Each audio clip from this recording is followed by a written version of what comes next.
بسم اللہ الرحمن الرحیم الحمد للہ رب العالمین والصلاة والسلام علی سید الانبیاء والمرسلین وعلی آلہ وصحبہ اجمعین اما بعد رب اشرح لی صدری ویسر لی امری واحلل عقدۃ من لسانی یفقہوا قولی۔ علم حاصل کرنے کی دعا آپ سب پڑھیں، رب زدنی علما رب زدنی علما رب زدنی علما۔ درود شریف پڑھیں، اللہم صلی علی سیدنا و مولانا محمد وعلی آل سیدنا و مولانا محمد بارک وسلم۔ سورہ حجرات سورہ حجرات اس کے تعلق سے انشاءاللہ آپ کو بتایا جائے گا، اور آج ہمیں آیت نمبر 13 سے چونکہ پڑھنا ہے تو آیت نمبر 13 سے ہم اسٹارٹ کرتے ہیں۔ آیت نمبر 13 کی تلاوت میں آپ کے سامنے کرتا ہوں۔ اعوذ باللہ من الشیطان الرجیم، بسم اللہ الرحمن الرحیم۔ یا ایہا الناس انا خلقناکم من ذکر وانثى وجعلناکم شعوبا وقبائل لتعارفوا ان اکرمکم عند اللہ اتقاکم ان اللہ علیم خبیر۔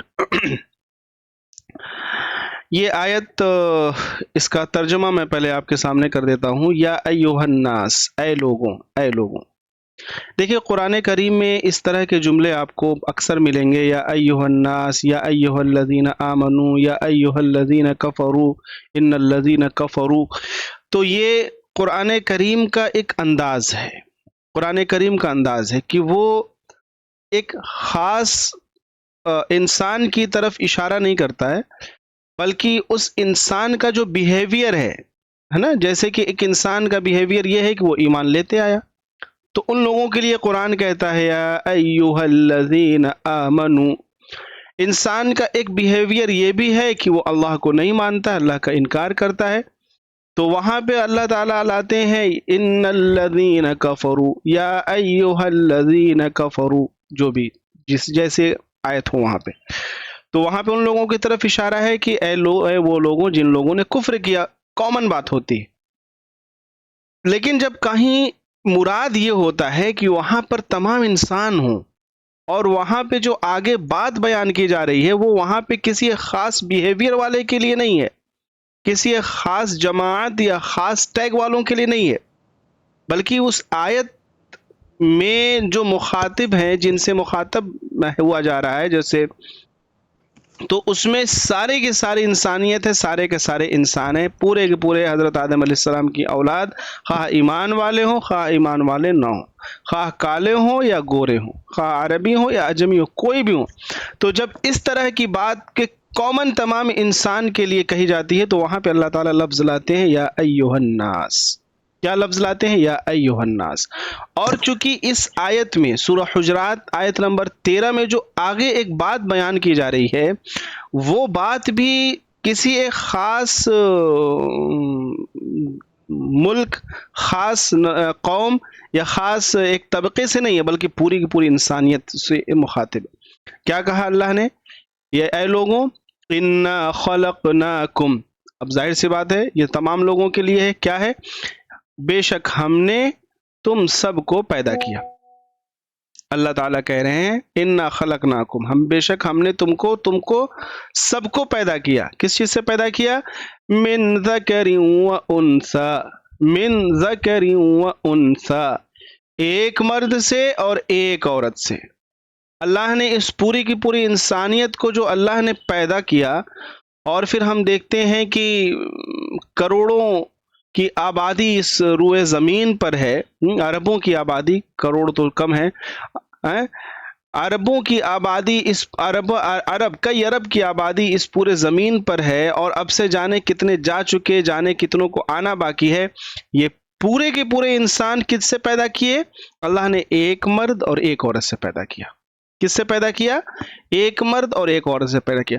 تو ظاہر سی بات ہے یہاں پر جو اللہ نے انسانوں کے اس دنیا میں آنے اور ان کے پھیلنے کے تعلق سے ذکر فرمایا، افزائش کے تعلق سے ذکر فرمایا، اب اس میں سب کا کامن ہے، تمام انسان جو اس دنیا میں آتے ہیں اس کا طریقہ کامن ہے، ایک ہے۔ ایسا نہیں ہے کہ کوئی مسلمان ہے تو وہ دوسری طرف پیدا ہوتا ہے، کوئی ایمان والا نہیں ہے تو وہ دوسری طرف پیدا ہوتا ہے، کوئی کالا ہے تو دوسری طرف پیدا ہوتا ہے، کوئی گورا ہے تو دوسری طرف پیدا ہوتا ہے، نہیں، بلکہ اگر آپ انسان ہیں تو آپ تمام انسانوں کی اس دنیا میں آنے کا طریقہ اللہ نے ایک رکھا ہے نا، اور وہ سب سے پہلا انسان جس کے ذریعے سے اللہ نے اس پوری کی پوری دنیا میں انسانوں کو بڑھایا، اور پھر اس کے بعد اس کی نسل کو دھیرے دھیرے دھیرے کر کر کے، اور آج پوری دنیا میں انسان پھیل گئے ہیں۔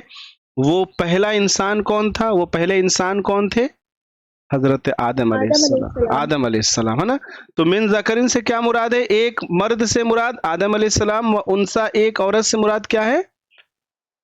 حوا حوا علیہ علیہ السلام، السلام۔ حوا علیہ آپ، السلام۔ ہاں، آپ صلی اللہ، آپ علیہ السلام کی بیوی، ازواج زوجہ۔ یہاں پہ ایک بات اور پتہ چلی، آپ سب اسٹوڈنٹ ہوں گے، کچھ اس میں سے آپ لوگوں نے پڑھا ہوگا، وہ کون سی تھیوری ہے جس میں یہ بتایا جاتا ہے کہ انسان کس سے پیدا ہوا ہے؟ ارے انسان کس سے بنا ہے؟ کس سے دھیرے دھیرے کنورٹ ہوا ہے، ڈائیورٹ ہوا ہے؟ بندر سے، ہے نا؟ ایک خاص قسم کا بندر ہے، اس کے ذریعے سے انسان کیا ہوا؟ پیدا ہوا، پھر اس دنیا میں آیا۔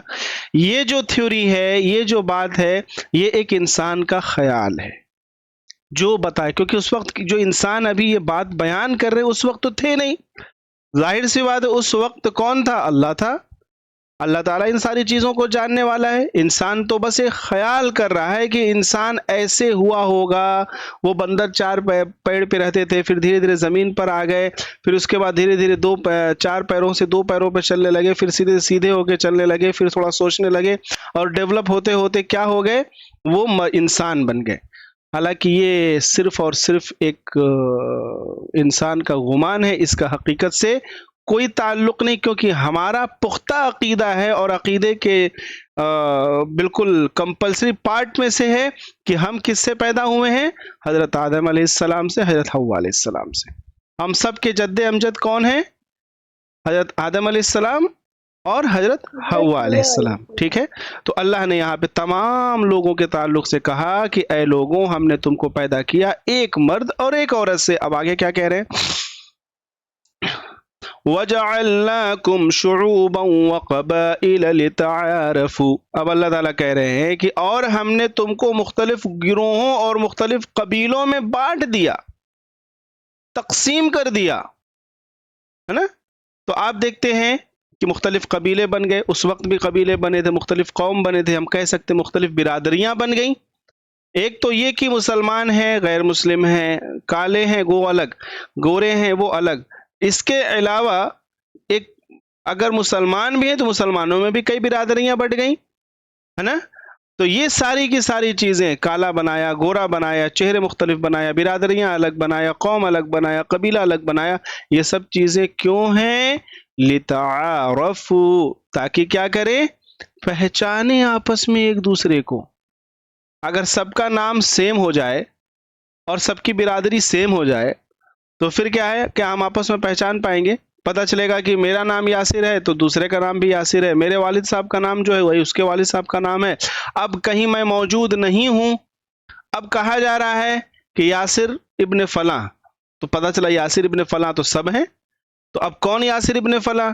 تو اب وہ بہت دشواری ہوگی، پہچان نہیں ہو پائے گی۔ لہٰذا اللہ نے کیا کیا؟ سب کو تقسیم کر دیا، والد کے نام الگ، برادریاں الگ، ذات الگ۔ تو یہ سب چیزیں کیا ہیں؟ اللہ نے اس لیے بنایا، کیوں بنایا؟ تاکہ ایک دوسرے سے پہچان ہو سکے، ہے نا؟ پہچان ہو، ہے نا؟ آگے ایک بہت زبردست حقیقت اللہ نے بیان فرمائی، ان اکرمکم عند اللہ اتقاکم۔ اور حقیقت تو یہ ہے، تحقیق تو یہ ہے، صحیح بات تو یہ ہے کہ اللہ کے نزدیک جو مکرم لوگ ہیں، مکرم مطلب یہ کہ جو اللہ کے نزدیک پسندیدہ ہیں، جن کا کوئی مرتبہ اللہ کے نزدیک ہے، وہ کون ہے؟ اتقاکم، جو تم لوگوں میں سب سے زیادہ ڈرنے والے ہیں۔ کیا ہیں؟ جو تم لوگوں میں سب سے زیادہ ڈرنے والے ہیں۔ آگے اللہ نے بیان فرمایا، ان اللہ علیم خبیر، بے شک اللہ تعالیٰ کیا ہے؟ سب کچھ جاننے والا ہے اور باخبر ہے نا؟ سب کچھ جاننے والا ہے، باخبر ہے، خوب باخبر ہے۔ تو یہاں پر دیکھیے اتقاکم، تقوی، جس کا سب سے زیادہ تقوی ہو. تقوی کسے کہتے ہیں؟ اتقاکم مطلب جو تم میں سب سے ڈرنے والا ہو. تقوی مطلب ڈرنا. ڈرنے کا مطلب کیا ہے؟ ڈرنے کا مطلب کیا؟ اور خاص طور سے یہاں پر ڈرنے سے مراد اللہ سے ڈرنا ہے. تو اللہ سے ڈرنے کا مطلب کیا ہے؟ وَاتَّقُوا اللَّهَ لفظ آیا ہے بارہا قرآن میں کہ اللہ سے ڈرو. اس کا مطلب کیا؟ کیا اس کا مطلب یہ ہے اللہ پر پورا یقین ہونا. اللہ پر پورا یقین ہونا؟ ٹھیک ہے، ٹھیک ہے، اللہ پر پورا یقین ہونا. اللہ پر یقین ہونا اور اللہ سے ڈرنے کا مطلب میں بھی وضاحت کچھ کر دیتا ہوں. یہ ڈرنا وہ ڈرنا نہیں ہے جیسے ہم شیر کو دیکھ کے ڈرتے ہیں، جیسے ہم کسی سانپ کو دیکھ کر کے ڈرتے ہیں، بچھو کو دیکھ کر کے ڈرتے ہیں، کسی ایسی حادثے کو دیکھ کر کے ڈرتے ہیں جو حادثہ ہمارے لیے بہت وہ ہے، ہمارے دل کو جھنجھوڑ دینے والا ہے. یا کسی ارتھکویک آیا، بھوکمپ آیا، سارے لوگ ڈر گئے، گھر سے باہر نکل گئے. تو کیا اللہ سے ڈرنا ایسا ہے؟ نہیں نہیں، اللہ سے ڈرنے کا مطلب یہ نہیں. اللہ سے ڈرنے کا مطلب یہ ڈر لفظ تھوڑا سا اردو میں شاید تقوی کی صحیح ترجمانی نہیں کر پا رہا ہے. ایکچولی ڈر کو آپ یہ کہہ سکتے ہیں کہ اللہ کا پاس و لحاظ رکھنا. اللہ کا پاس و لحاظ رکھنا. اب یہ پاس و لحاظ کس چیز میں؟ ہر ایک معاملے میں اللہ کا پاس و لحاظ رکھنا. یعنی کہ آپ جو بھی کام کرنے جا رہے ہیں، اب یہ سوچنا کہ ہاں اس میں اللہ کا حکم کیا ہے. اگر وہ چیز آپ کے لیے حلال ہے، جائز ہے، آپ اس کو کر گزریے. اور اگر وہ چیز آپ کے لیے حلال نہیں ہے، آپ کے لیے ناجائز ہے، حرام ہے، تو آپ اس سے بچ جائیے. اور یہی کام زندگی کے ہر ایک میدان میں، ہر ایک فیلڈ میں آپ کو کرنے کی ضرورت ہے. اسی کا نام تقوی ہے. تقوی کو اور آسانی سے آپ سمجھ سکتے ہیں جیسے کہ یہ کیمرہ لگا ہوا ہے. یہ کیمرہ لگا کر کے میں کلاس لے رہا ہوں، یہ پورا میرا سسٹم ہے، تو آپ مجھے دور بیٹھ کر کے مجھے دیکھ پا رہے ہیں. ٹھیک ہے، اور میں آپ کے سامنے کچھ ایسی چیز نہیں کر رہا ہوں. کلاس چل رہی ہے، مجھے پتا ہے کہ اگرچہ آپ مجھے نہیں، یہاں کوئی میرے سامنے کوئی نہیں موجود ہے، بٹ میں جان رہا ہوں کہ سب مجھے دیکھ رہے ہیں اور ایک کلاس چل رہی ہے. تو کلاس کے مطابق میں یہاں پہ آپ کو پڑھا رہا ہوں، ہے نا. تو اسی طرح سے اگرچہ ہم زندگی کا کوئی بھی کام کر رہے ہیں، ہمارے دل میں یہ خیال ہونا کہ اللہ تعالی ہمیں دیکھ رہا ہے. اور صحیح بات ہے، اللہ ہمیں دیکھ رہا ہے. ہم چاہے جہاں چھپ جائیں، کتنا لائٹ بجھا لیں، کتنے اندھیرے میں چلے جائیں، اللہ تعالی ہمیشہ ہر پل ہر ایک انسان سے دیکھ رہا. اور انسان ہی کیا، پوری کی پوری کائنات کی ہر ایک چیز اللہ تعالیٰ کے علم میں ہے. اسی لیے اللہ نے جو آگے اپنی جو صفت اللہ نے بیان فرمائی، علیم. علیم کا مطلب مسلسل جاننے والا، ہمیشہ جاننے والا، بے انتہا جاننے والا. ایسا نہیں کہ آج بہت جان رہا ہے کل نہیں جانے گا، نہیں، آج بھی جان رہا ہے کل بھی جانے گا، ہے نا. ہمیشہ وہ جاننے والا، علیم خبیر ہے وہ. تو اللہ تعالی ہمیشہ ہم لوگ کو ہمیشہ دیکھ رہا ہے. لہذا جب اللہ دیکھ رہا ہے تو پھر کیا کرنا چاہیے؟ کیا کرنا چاہیے؟ جیسے مال میں جاتے ہیں، کوئی آپ کے اگل بگل نہیں رہتا نا، بٹ لکھا رہتا ہے you are under C C T V camera, ہے نا. آپ کیمرے کی نظر میں. تو انسان کیا کرتا ہے؟ کوئی ایسی حرکت کرتا ہے کیا ادھر ادھر دیکھ کے دھیرے سے کچھ سامان جیب میں رکھتا ہے، کوئی نہیں دیکھ رہا ہے؟ نہیں. جانتا ہے انسان کہ ہاں یہاں پہ اگر ہم کوئی حرکت کریں گے، اگرچہ کوئی آس پاس نہیں، لیکن کیمرے کے ذریعے سے مجھ پہ نگاہ رکھی جا رہی، اس لیے وہ غلط چیز نہیں کرتا ہے. اسی طرح سے دنیا میں اپنے ہر ایک عمل میں یہ سوچنا کہ اللہ دیکھ رہا ہے اور اللہ کے پاس ہمیں واپس جا کر کے حساب اور کتاب دینا ہے. اور یہ سوچنا کہ ہمیں اللہ کو راضی کرنا ہے، اور وہ تمام اللہ کو ناراض کرنے والے برے اعمال جو اللہ کو ناراض کرنے والے ہیں ان سے بچنا ہے، اور وہ تمام عمل کرنا ہے جو اللہ نے کہا ہے اس کو کر گزرنا ہے. اس کو کہتے ہیں تقوی. اس کو کیا کہتے ہیں؟ تقوی. سمجھ میں اتنا آیا؟ جی الحمدللہ. جی سر. ٹھیک ہے. اب آگے دیکھیے، اللہ کے نزدیک سب سے زیادہ مکرم کون ہے؟ یہی جو لوگ اللہ کا پاس و لحاظ رکھنے والے ہیں نا، اللہ کا پاس و لحاظ رکھنے والے. ان آیات سے کچھ پوائنٹس ہمیں ملتے ہیں، وہ پوائنٹ آپ چاہیں تو نوٹ کر سکتے ہیں. دیکھیے اس پہ ڈسکس کرتے ہیں. نمبر 1 پوائنٹ کیا ہمیں ملتا ہے؟ انسانی مساوات. انسانی مساوات. انسانی مساوات، مساوات کا مطلب یہ ہوتا ہے برابری، ہم پلہ. اس میں یہ بات پتہ چلتی ہے کہ تمام کے تمام انسان کس چیز میں ہے؟ برابر ہے. کس چیز میں؟ ہر ایک انسان، خواہ وہ کالا ہو، خواہ وہ گورا ہو، خواہ وہ عربی ہو، خواہ وہ اجمی ہو. عربی کا مطلب عربی بھی اپنے اوپر تھوڑا سا